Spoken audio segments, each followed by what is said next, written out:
As a former Navy SEAL, I know when a situation is escalating from annoying to dangerous.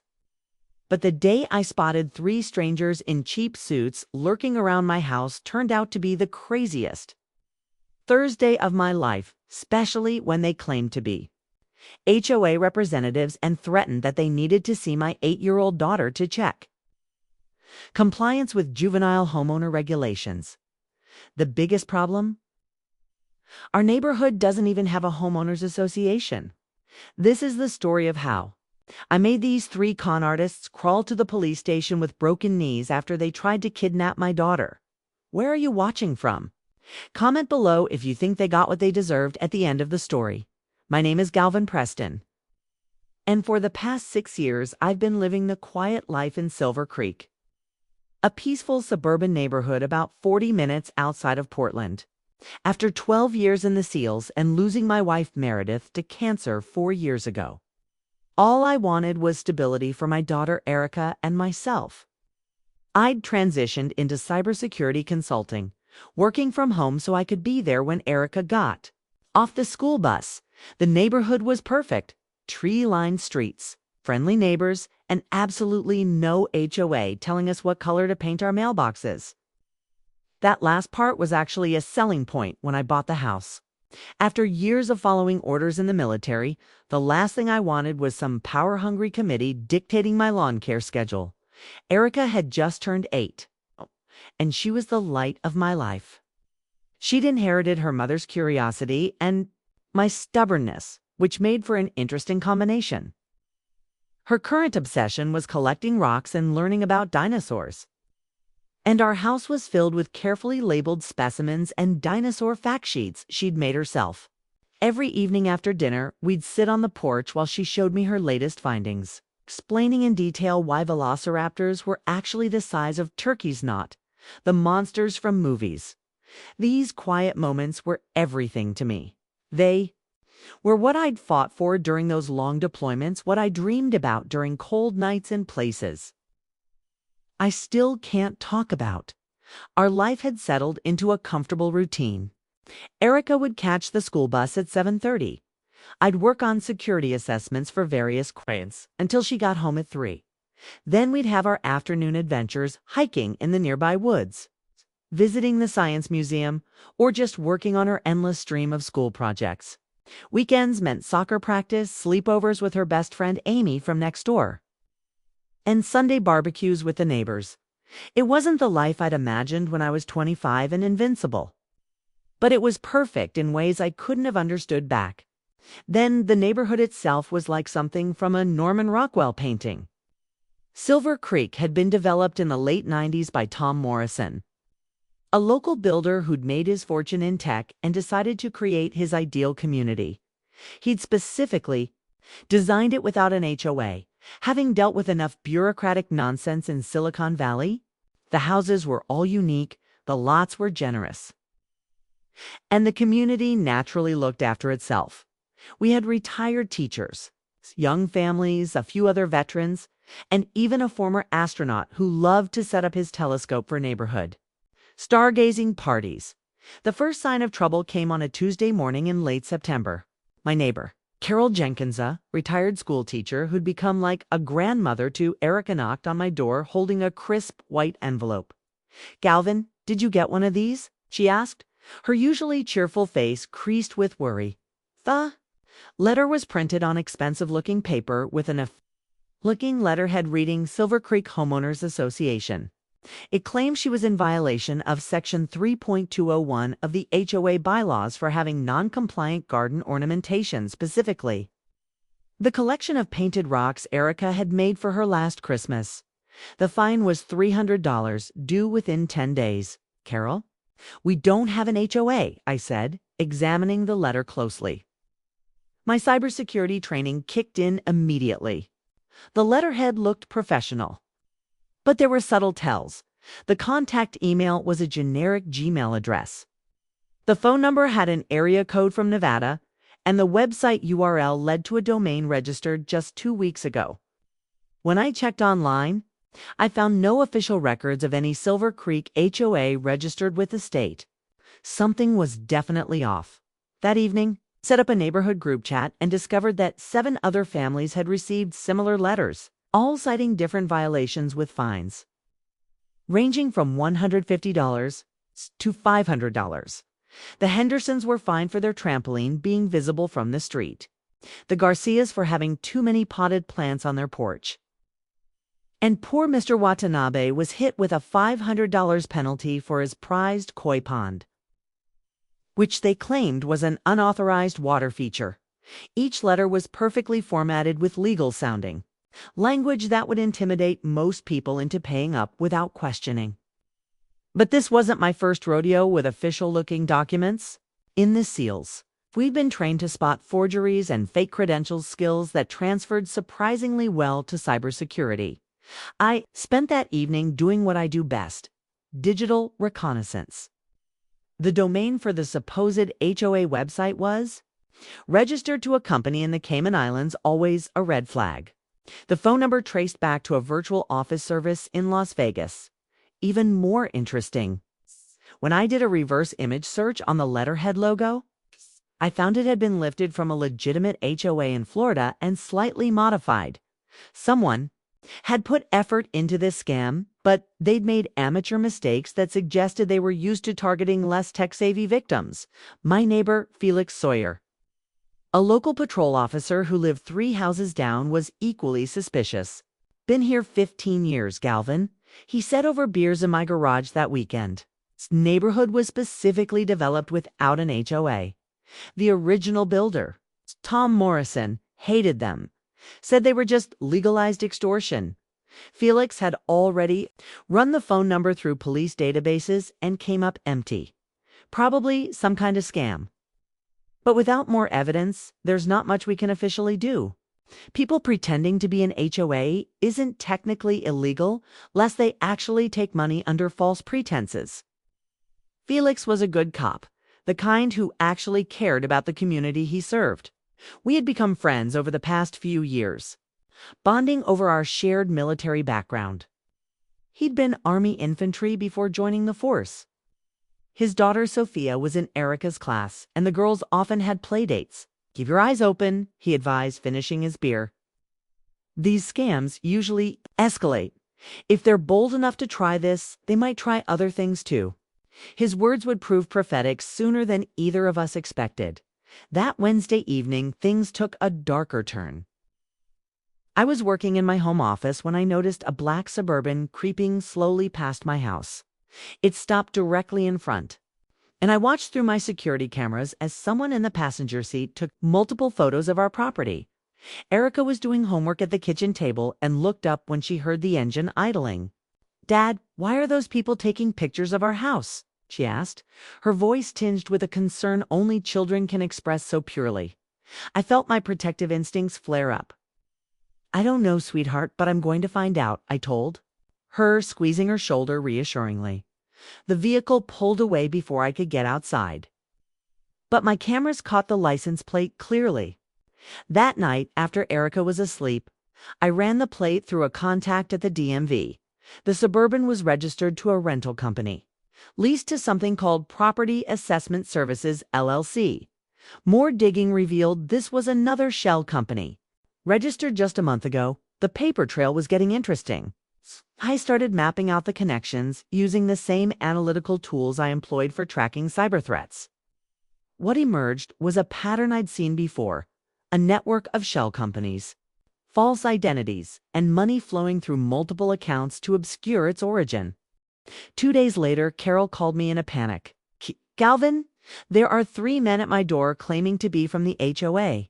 They're demanding to collect the fine in person and asking about you and Erica." I immediately pulled up my security system app and activated all external cameras. Sure enough, I could see 3 men in ill-fitting suits standing on Carol's porch. The leader, a heavy-set man with slick-back graying hair, was gesturing aggressively while holding what appeared to be some kind of official-looking binder. The 2 others flanked him. One was tall and muscular, with a prison yard physique, while the other was younger, skinny, and constantly looking around nervously. I called Carol back. "Don't let them in. Tell them you need to verify their credentials." First, I'm coming over. But by the time I reached her house, 30 seconds later, they were already walking toward their vehicle, the same black Suburban from before. They saw me approaching and stopped. The leader stepped forward with a practiced smile that didn't reach his eyes. Mr. Preston, I presume? I'm Edward Dawson, president of the Silver Creek HOA. We've been trying to reach you about several violations on your property. His voice had that fake friendly tone I recognized from every con artist I'd ever encountered. There is no Silver Creek HOA, I said flatly, positioning myself between them and my house where Erica was. I suggest you leave before this becomes a police matter. But Dawson wasn't easily deterred. He opened his binder, revealing what looked like official documents complete with city seals and signatures. I understand there might be some confusion. The HOA was recently established through proper channels. We have all the documentation right here. He patted his binder meaningfully. In fact, we have particular concerns about your property as a single parent. There are additional regulations regarding child welfare and property maintenance standards that apply to your situation. The tall one, who I later learned was named Marcus Reed, shifted slightly to block my view of their vehicle, while the nervous younger one, Tyler Watts, was typing something rapidly on his phone. Every instinct from my years in special operations was screaming that these men were threats. I noticed Marcus had prison tattoos peeking out from his collar, and Tyler kept glancing at my house with an intensity that made my skin crawl. They weren't just scammers, they were something worse. Listen carefully, I said, my voice dropping to the tone that used to make junior sailors snap to attention. You're going to get in your vehicle and leave. If I see you near my property or speaking to my neighbors again without a police escort, we're going to have a problem. Dawson's mask slipped completely then, his eyes hardening.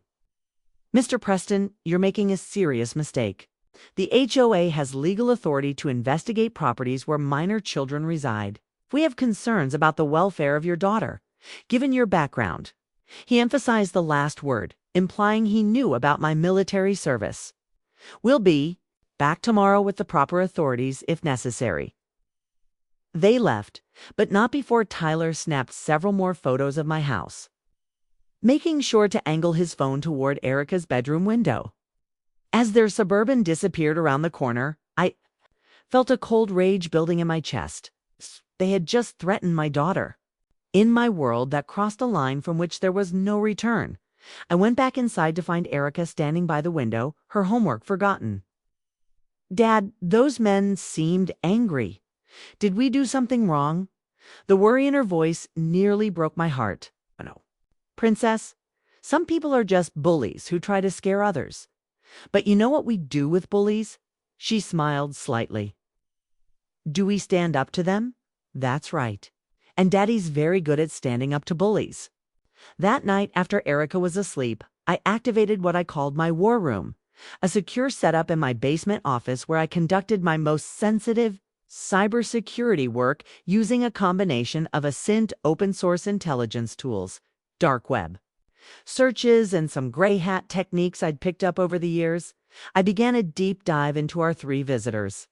The first thing I did was run their faces through various image recognition databases. My security cameras had captured clear shots, and facial recognition led me to social media profiles, arrest records, and news articles spanning several states. Edward Dawson's digital footprint was extensive and disturbing. Beyond his revoked real estate license and fraud convictions, I found posts on underground forums where he bragged about his social engineering skills. He'd written detailed guides on how to intimidate homeowners, which psychological pressure points to exploit, and how to create convincing fake documents. In one post from 6 months ago, he mentioned testing a new approach with military families because they were used to following orders from authority figures. The fact that he was specifically targeting veterans made my blood boil. Marcus Reed's background check revealed connections to organized crime in California through court documents available online. I found testimony linking him to a ring that specialized in distressed property acquisition, a euphemism for forcing people out of their homes. through intimidation, cross-referencing his known associates. With property records showed a pattern. Neighborhoods would experience a wave of break-ins, vandalism, and harassment, followed by below-market cash offers from mysterious buyers. Reed was the muscle that made residents eager to sell and leave. Tyler Watts was the tech specialist, and his digital trail was, ironically, the hardest to follow. He knew how to cover his tracks, but I found his mistakes in the metadata of the HOA website. The PDF documents on the site contained author information, linking to his real name. From there, I traced his activities across multiple hacking forums. He specialized in something called municipal spoofing, creating fake government websites and documents that looked official enough to fool most people. His tools included templates for fake city seals, letterheads, and even email systems that mimicked government domains. The real breakthrough came when I accessed Tyler's cloud storage through a vulnerability in his two-factor authentication. Inside, I found a treasure trove of evidence, detailed dossiers on every family in Silver Creek, including financial information, daily routines, and identified pressure points. My family's file was marked priority target, single parent, military, background, young child. They had photos of Erica at school, documentation of my wife's death, and notes about using child welfare concerns as leverage. The level of surveillance they'd conducted was chilling, but the most damaging discovery was a folder labeled Previous Operations. Inside were records of similar scams in Riverside, California, Tempe, Arizona, and Henderson, Nevada. Each operation followed the same pattern: fake HOA formation, escalating fines and harassment, strategic targeting of vulnerable residents, and eventually forced sales at below-market prices. I found spreadsheets tracking their success rates and profit margins. In total, they displaced 47 families and netted over $12 million in profits for their mysterious backers. The backers' trail led to Apex Investments and Benedict Griffith. Through a series of shell companies and offshore accounts, I traced the money flow. Griffith wasn't just hiring these criminals. He was running a sophisticated operation that stayed just barely on the legal side of fraud. By using the HOA structure, they could hide behind administrative actions and community standards enforcement. It was brilliant in its malevolence. I also found email exchanges between Griffith and Dawson discussing their Silver Creek project, with Griffith explicitly instructing them to focus on the military family with the young daughter. They always fold when children are involved. I spent the next several hours creating what I called my evidence packages. The first was a comprehensive digital archive with everything I'd found, encrypted and uploaded to multiple secure cloud services with dead man switches. If anything happened to me, this information would automatically be sent to the FBI, local law enforcement, 3 major news outlets, and a dozen cybersecurity colleagues. The second package was physical: printed documents, USB drives with backup, data, and detailed timelines of the conspiracy, all stored in a safety deposit box with instructions for Carol to access if needed. My SEAL training had taught me that intelligence without action was useless.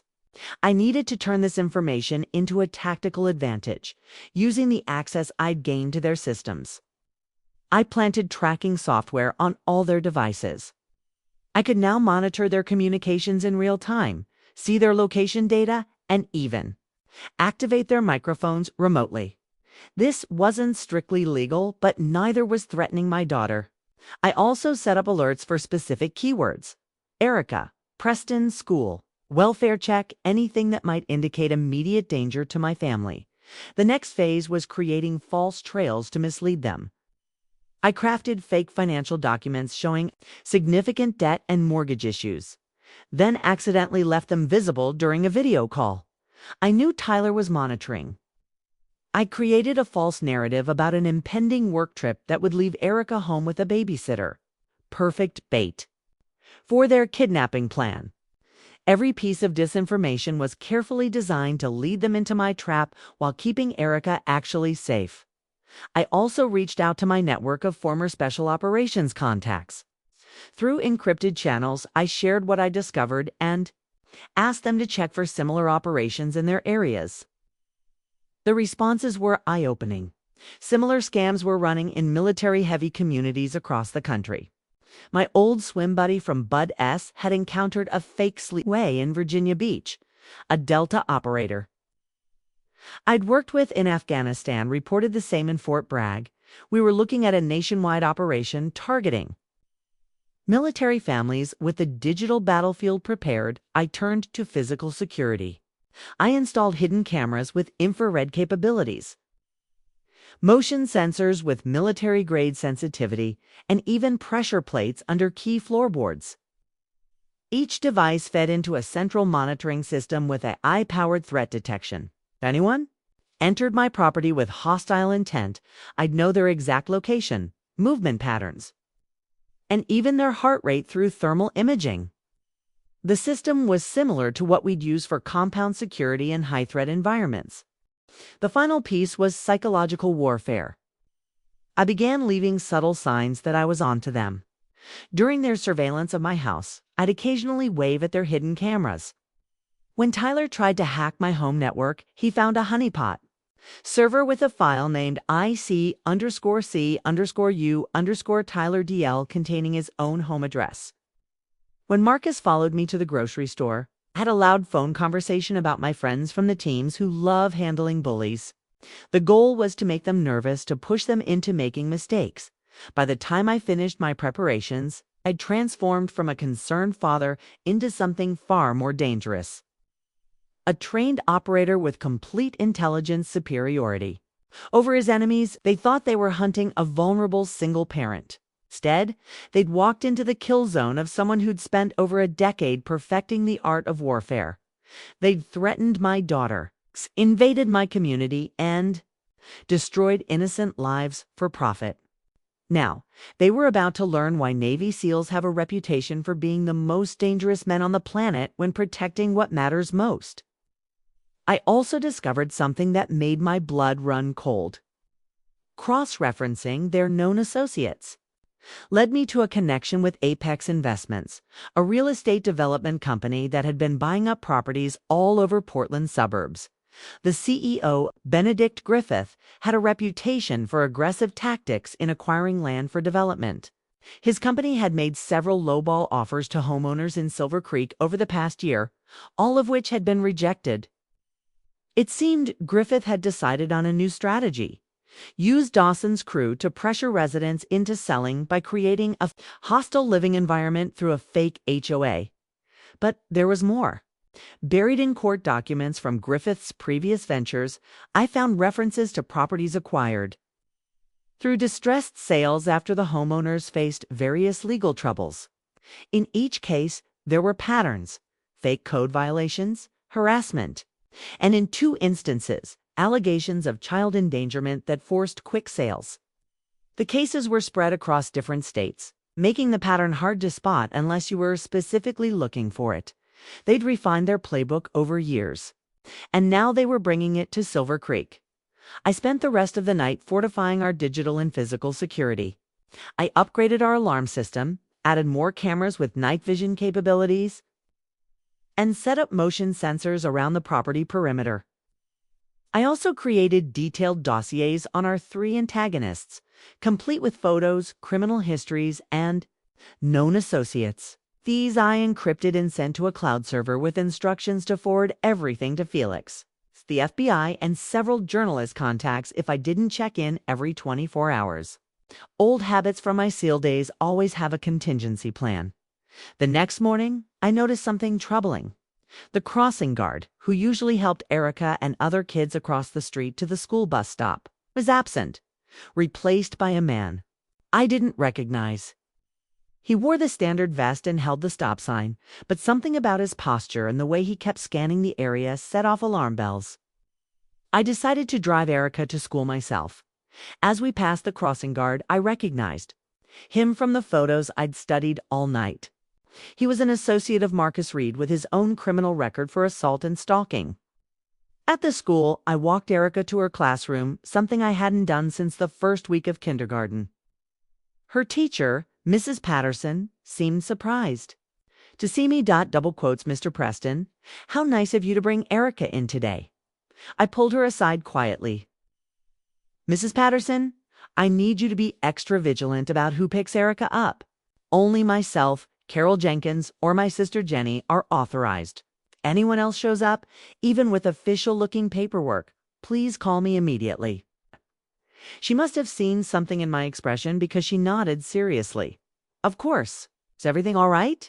Just taking some extra precautions, I replied, handing her a card with my direct cell number.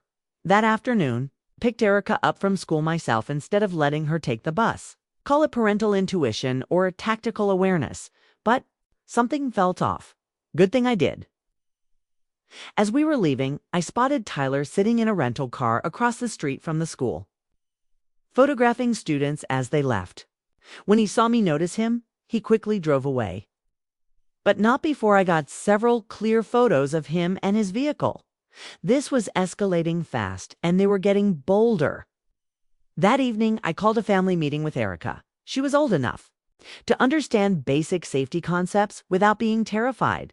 Sweetheart, you know how we have fire drills at school? She nodded. Double quotes, well, we're going to practice some safety drills at home too.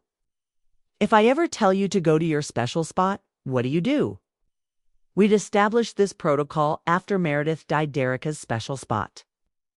There was a reinforced closet in my office with a direct line to 911 and enough supplies for 24 hours. I go inside, lock the door, press the red button to call the police, and don't come out until you say the code word. She recited. What's our code word? I asked. Dinosaur pancakes, she said with a small smile. It was what Meredith used to make for her on Sunday mornings. That night, I made a difficult decision. Hey, Princess, I said to Erica after dinner. How would you like to spend a few days with Aunt Jenny? She's been asking when you'd visit again. Erica was excited. My sister lived near Seattle and always spoiled her rotten. Can I bring my rock collection to show her? She asked eagerly. Of course, pack your favorites. But as I helped her pack, I felt a cold fury building. These men had made my daughter unsafe in her own home. That was unforgivable. In the SEALs, we had a saying, never start a fight, but always finish it. They had started this. I would finish it after dropping Erica at my sister's the next day. I put the second phase of my plan into action. I called Felix and 2 other neighbors I trusted, both veterans like myself. Jim Rodriguez had been a Marine Scout sniper, now running a successful landscaping business.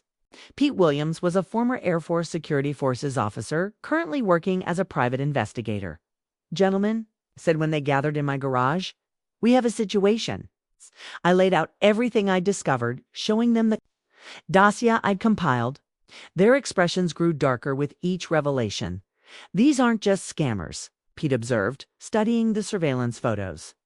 This is an organized crime operation. Jim nodded grimly. A fake crossing guard, surveillance of the school. They're mapping out vulnerabilities for a SNESON grab. Having confirmed my worst suspicions, we developed a tactical plan. They'll make their move soon. I predicted, probably when they think I'm vulnerable, alone, and unaware. Felix had been quietly listening. Legally, we need them to commit an actual crime before we can act. Attempted fraud isn't enough for serious charges. I smiled coldly. They'll commit a crime. We just need to make sure we're ready when they do. The trap required careful preparation. I installed hidden cameras throughout the house, separate. From my visible security system, these fed to a hardened recording system in my basement with automatic cloud backup. I also positioned some expensive-looking bags near windows where they'd be visible from outside bait, for thieves who thought the house was empty.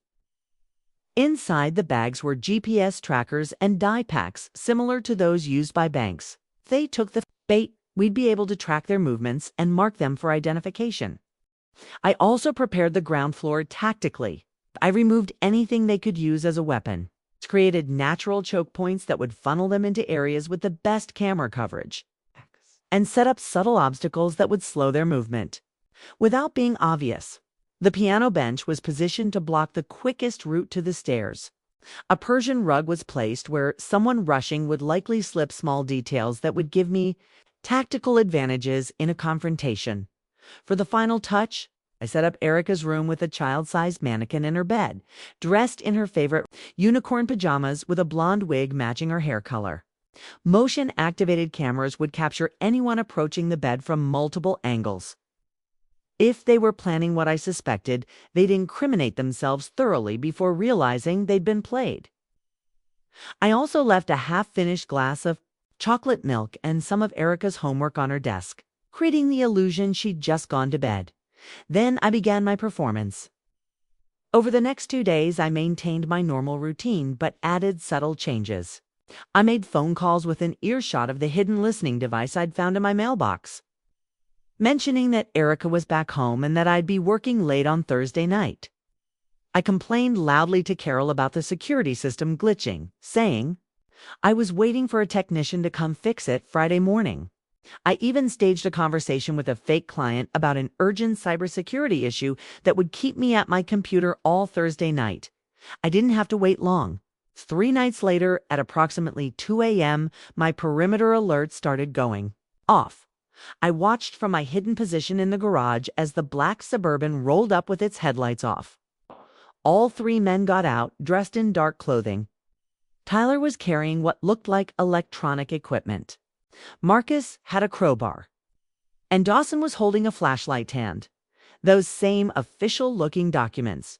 They approached my front door cautiously, constantly scanning the street for witnesses or patrol cars. I could hear their whispered conversation. Through the external microphones, "Are you sure about this?" Tyler asked nervously. "The kid's definitely here. I saw them through the window earlier. Security systems on the same network as the cameras. I can bypass it in 30 seconds. Dawson's response was chilling. "Griffith wants results. Either this military hero sells voluntarily, or we make sure he has bigger problems to worry about. Child Services takes custody of unattended minors all the time. Once we have the girl, he'll sign anything." I let them work on my front door, knowing they'd trigger the silent alarm I'd installed as a backup. True to his word, Tyler managed to defeat my electronic lock in under a minute. As they entered my house, I slipped out of the garage and around to the back, coordinating with Felix and my other neighbors via encrypted radio. "They're in," I whispered. "Everyone holds position until they fully commit." Inside, I could hear them moving through the ground floor, gathering the bags I'd planted as bait. "Check the home office," Dawson ordered. "Get any financial documents you can find. Banking information, investment accounts, anything we can use." I heard drawers opening, papers rustling. They were building a profile for identity theft on top of everything else. Then came the words that sealed their fate. "Check upstairs." For the girl. Remember, if anyone asks, we were conducting an emergency welfare check as authorized HOA representatives. The documentation is all in order. They climbed the stairs slowly, Marcus leading with his crowbar ready. Tyler followed with a small camera documenting everything for official HOA records. As Dawson put it, they reached Erica's door, which I'd left slightly ajar, with a nightlight providing just enough illumination to create shadows. "She's in there," Tyler whispered, pointing to the shape under the covers. "Remember, quick and quiet." We get her to the vehicle before anyone notices, as Tyler reached for what he thought was my sleeping daughter. I stepped out of the shadows at the top of the stairs. The biggest mistake of your lives was thinking you could touch my little girl, I said quietly. The shock on their faces was almost comical. For a split second, nobody moved. Then chaos erupted. Marcus recovered first, pulling out a knife and lunging at me with a snarl. 12 years of close-quarters combat training kicked in automatically. I sidestepped his rush, grabbed his wrist, and applied a textbook joint lock. That ended with a sickening crack as his elbow hyperextended. Marcus screamed, dropping the knife. I followed up with a precisely placed kick to the side of his knee, targeting the lateral collateral ligament. The joint buckled sideways with an audible pop, and Marcus collapsed, his leg unable to support his weight. As he fell, I stripped the knife from his loosened grip and sent it skittering across the floor, well out of reach. His howls of pain echoed through the house. But I was already moving to the next threat. Tyler tried to run past me down the stairs, but I caught him with a perfectly placed heel kick to the back of his knee. There's a specific spot just below the patella where the anterior cruciate ligament is most vulnerable. The human knee isn't designed to bend backward, but that's exactly what Tyler's did. He went down screaming, his leg folding in a direction that made even me wince slightly, his camera equipment scattering across the floor. Memory cards spilling out like digital confetti. That left Dawson, who had managed to pull out a small pistol. With shaking hands, "You're assaulting HOA officials in the course of their duties," he stammered, trying to maintain his facade even now. The gun wavered as he pointed it vaguely in my direction. "This is all being recorded. You'll lose everything, your house, your daughter, everything." I actually laughed, a cold sound. That made him flinch. "I spent over a decade dealing with real threats, Dawson. You think that pea shooter scares me?" When he hesitated, I moved. CL training teaches you that action beats reaction every time. I closed the distance faster than his untrained reflexes could track, my hand clamping onto his wrist and twisting. The gun went flying, and I heard fingers snap like dry twigs. Before he could process the pain, I drove my knee into his thigh, targeting the femoral nerve. His leg went numb instantly, and as he started to drop, I grabbed his shoulder and drove my other knee directly into his kneecap with calculated force. The patella shattered with a sound like a walnut cracking. Dawson joined his associates on the floor, clutching his destroyed knee and whimpering. I kicked the gun away and surveyed the scene. 3 would-be kidnappers, all incapacitated, all captured perfectly on multiple camera angles.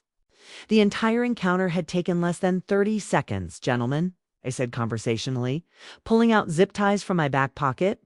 "I believe you've made a series of poor life choices." Felix and my neighbors entered through the front door just as I was securing the 3 intruders. The amount of evidence we'd collected was overwhelming. Recorded confession, stolen property, attempted kidnapping of what they thought was a child, breaking and entering, assault with a deadly weapon, and impersonating government officials. The cameras had caught everything in high definition from multiple angles, but I wasn't done yet. The intelligence operative in me knew that broken bones heal. But broken spirits and destroyed reputations last forever. "Here's what's going to happen," I told them as they writhed on my floor. "You can crawl to the police station, or I can call 911 and tell them 3 armed men broke into my home to kidnap my daughter. Given your records, how do you think that'll play out in court?" Marcus was crying now, his tough guy image completely shattered along with his elbow. Tyler had vomited from the pain, his skinny frame trembling. But it was Dawson I focused on, the ringleader who had orchestrated this whole scheme. "You know what happens to child predators in prison, Edward?" I asked quietly, crouching next to him. "Your boy Tyler there was recording everything. Talking about taking my 8-year-old daughter. How do you think that's going to play in Gen Pop?" His face went even paler, if that was possible. "But we can make this cleaner. You crawl to the station. Confess everything, including who hired you on. Maybe the prosecutor goes easier on the charges. Maybe you're just thieves and conmen, not attempted kidnappers." The calculation was visible in his eyes, even through the pain. Prison was bad enough, but prison with a child predator jacket was a death sentence. "Griffith," he gasped. "Benedict Griffith hired us. $250,000 to drive down property values for sales." The kid was just leverage. We weren't really going to, I cut him off. Save it for your confession. Now choose, or I call. They chose to crawl. The sight of 3 grown men in torn suits crawling down the middle of Maple Street at 3 a.m. became legendary in Silver Creek. Neighbors came out to watch some recording on their phones. Others just shaking their heads in disgust. Carol brought out cookies and hot coffee for the impromptu neighborhood watch gathering. Always knew you were one of the good ones. Galvin, she said, patting my arm. This man picked the wrong neighborhood down, definitely the wrong father, too. Mess with word spread quickly through our community network. By the time the 3 had crawled a block, there were dozens of neighbors lining the street. Some shouted insults, others just watched in silent satisfaction as justice was served. Jim Rodriguez set up lawn chairs and offered commentary like it was a parade. Look at that form on the big one, he observed, really favoring that left elbow. Good technique on that joint lock, Galvin. Pete Williams was documenting everything, with his professional camera making sure we had evidence from every angle. The crawl took over an hour. 6 blocks of asphalt, their knees leaving bloody trails on the pavement. Dawson tried to stop several times, but the gathered crowd wouldn't let him. Keep moving, con man. Someone shouted, "You wanted to be in charge of our neighborhood. Now you can inspect the streets up close." By the time they reached the police station, their expensive suits were shredded. Their knees raw and bloody and their spirits completely broken. Detective James Rodriguez was waiting with handcuffs and a growing smile. "Mr. Preston," he said as I handed over my evidence files, "I think you just solved about 15 open cases across 3 states." The detective had been tracking similar HOA scams for months, but hadn't been able to connect all the dots. My dossiers, combined with the video evidence and Dawson's blubbered confession, created an airtight case that would ripple through multiple jurisdictions. The aftermath was swift and satisfying. Dawson's full confession recorded as he lay on my floor, convinced. His kneecap would never work again, implicated Benedict Griffith directly. Turns out Griffith had paid them $250,000 to terrorize Silver Creek residents into selling their homes cheap. But Dawson went further, detailing similar operations in 6 other developments across 3 states, with multiple federal agencies now involved. Griffith's empire crumbled within weeks. The investigation revealed the full scope of the operation. Griffith had been using Dawson's crew for years, targeting neighborhoods with specific demographics: older residents, single parents, recent immigrants, anyone who might be intimidated by official-looking documents and legal threats.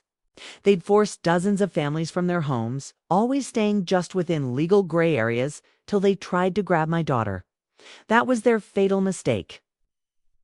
Crossing from fraud into attempted kidnapping brought the full weight of federal law enforcement down on them. Griffith tried to flee but was arrested at the Canadian border with $5 million in cryptocurrency and a fake passport. His laptop, seized during the arrest, contained detailed plans for Silver Creek and several other neighborhoods. He'd already pre-sold our properties to developers, promising delivery within 6 months. The trial was almost anticlimactic. With the amount of evidence I'd collected, plus additional evidence from the federal investigation, they're public. Defenders convinced all 4 to take plea deals rather than face trial. The sentencing was everything I'd hoped for. Edward Dawson got 15 years for attempted kidnapping, fraud, and racketeering.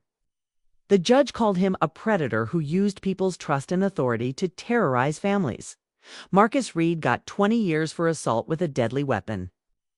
Violation of parole and conspiracy to commit kidnapping. His extensive criminal history worked against him. Tyler Watts got 7 years, but has to register as a sex offender for his attempted crimes against what he thought was a minor. The judge specifically noted his disturbing focus on documenting a child's bedroom. Benedict Griffith received 25 years for conspiracy, racketeering, fraud, and attempted kidnapping by proxy. The judge called his crimes a calculated assault on the American dream and ordered full restitution to all victims. His company, Apex Investments, went bankrupt after the scandal broke. Several other executives faced charges for related schemes. In different cities, the lots they had already purchased in Silver Creek were sold to a local conservation group, which turned them into a community garden and playground. The neighborhood response was overwhelming. We did end up forming a neighborhood association, not an HOA. It's just a group that organizes block parties and looks out for each other. Felix was elected president, and his first official act was to ban the formation of any HOA in perpetuity. We established a neighborhood watch, set up a secure communication network, and created a fund to help any resident facing legal intimidation. The Silver Creek model has since been adopted by dozens of communities nationwide. Erica came home to find her rock collection featured in the new community garden with a plaque reading Erica's Geological Wonders. She still talks about her vacation at Aunt Jenny's, blissfully unaware of how close she came to real danger. We've had conversations about safety and awareness, but I've shielded her from the darker details. Some innocence is worth preserving, and she has plenty of time to learn about the world's dangers. These days, life has returned to normal mostly. I still work in cybersecurity, but I've added a side consulting service helping neighborhoods identify and prevent HOA fraud. It's amazing how common these scams are becoming. Testified before state legislators about the need for stricter regulations on HOA, formation, and clearer penalties for HOA fraud. My story has been featured in several true crime podcasts, usually titled something like The Seal Who Made Criminals Crawl. Irene Thorne and I grab coffee sometimes to discuss local property law changes, and she's teaching me about city council politics. She was instrumental in passing new city ordinances requiring extensive public notification and resident approval before any HOA can be established. Maybe there's something developing between us, maybe not. I'm in no rush. The important thing is that Erica is safe, our community is stronger, and would-be predators know that Silver Creek is . My military brothers check in regularly. Proud of how I handled the situation. Still got it? Navy. Jim likes to say, once a SEAL, always a SEAL. But I know the truth.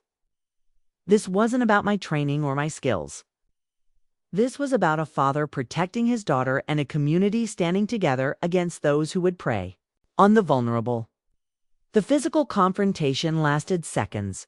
The real victory was in the preparation, the investigation, and the neighborhood's unity. Last month, a door-to-door salesman came through the neighborhood selling home security systems. He made it about 3 houses before Carol intercepted him, with a plate of cookies and a very specific warning about what happens to unwelcome visitors who disturb our peace. The poor guy practically ran back to his car. As he drove away, Erica looked up from her newest rock specimen and asked, "Dad, why do people keep saying you broke some bad guy's knees?" I ruffled her hair and smiled. "Just a story, princess. But remember what I always tell you, nobody messes with our family." She nodded seriously, then went back to examining her rock. "Cool. Hey, did you know that Stegosaurus had a brain the size of a walnut?" I laughed, treasuring her innocence. "Tell me more about dinosaur brains, sweetheart." And she did. For the next hour, while I half listened and kept one eye on the street, always watching, always ready. Some nights I still checked the security cameras more than necessary. Old habits die hard, and once you've seen how quickly safety can be threatened, you never quite relax completely. But when I hear Erica laughing with the neighborhood kids, when I see Carol teaching them to plant flowers, when Felix waves from his patrol car, I know we did the right thing. Sometimes justice comes from the courts, sometimes from the community, and sometimes from a father who refuses to let anyone harm his child. And if that means a few criminals have to crawl on their bellies through the streets, well, I can live. With that, the story of the Silver Creek Crawl, as it came to be known, spread far beyond our neighborhood. It became a cautionary tale in criminal circles and an inspiration to communities facing similar threats. Property assessors and HOA representatives now think twice before approaching our neighborhood, and they always call ahead. We've had news. Crews, documentary makers, and even a Hollywood producer express interest in our story, but we've politely declined. Some stories are better left as local legends. 3 years later, the scars have faded both on the street where they crawled and in our community's collective memory. The playground built on Griffith's seized lots is always full of children's laughter. Erica's rock collection has grown into a full-fledged geology club at school. She's 11 now, more aware of the world's dangers, but still wonderfully optimistic. Sometimes she asks about that night, having picked up pieces of the story from classmates. I told her at Jeep Repriate Truths that some bad men tried to scare our neighbors, and I stopped them. "Did you really make them crawl to jail, Dad?" she asked recently. I considered my answer carefully. Sometimes, sweetheart, people who try to hurt others need to understand what it feels like to be powerless. They needed to feel what they made others feel. She thought about this, then nodded. Like when Billy was pushing smaller kids at recess and the principal made him apologize. To each one. Exactly like that, I agreed, marveling at her insight. But bigger consequences for bigger bullies. In the end, that's what it was all about. Consequences. For too long, men like Griffith and Dawson had operated without them. Preying on the vulnerable, exploiting people's trust and authority. They've forgotten that some people fight back, that some communities stand together, that some fathers will do anything to protect their children. They learn these lessons the hard way on their hands and knees. 6 blocks of asphalt teaching them what all their schemes and frauds never could. That justice sometimes wears work boots instead of a robe.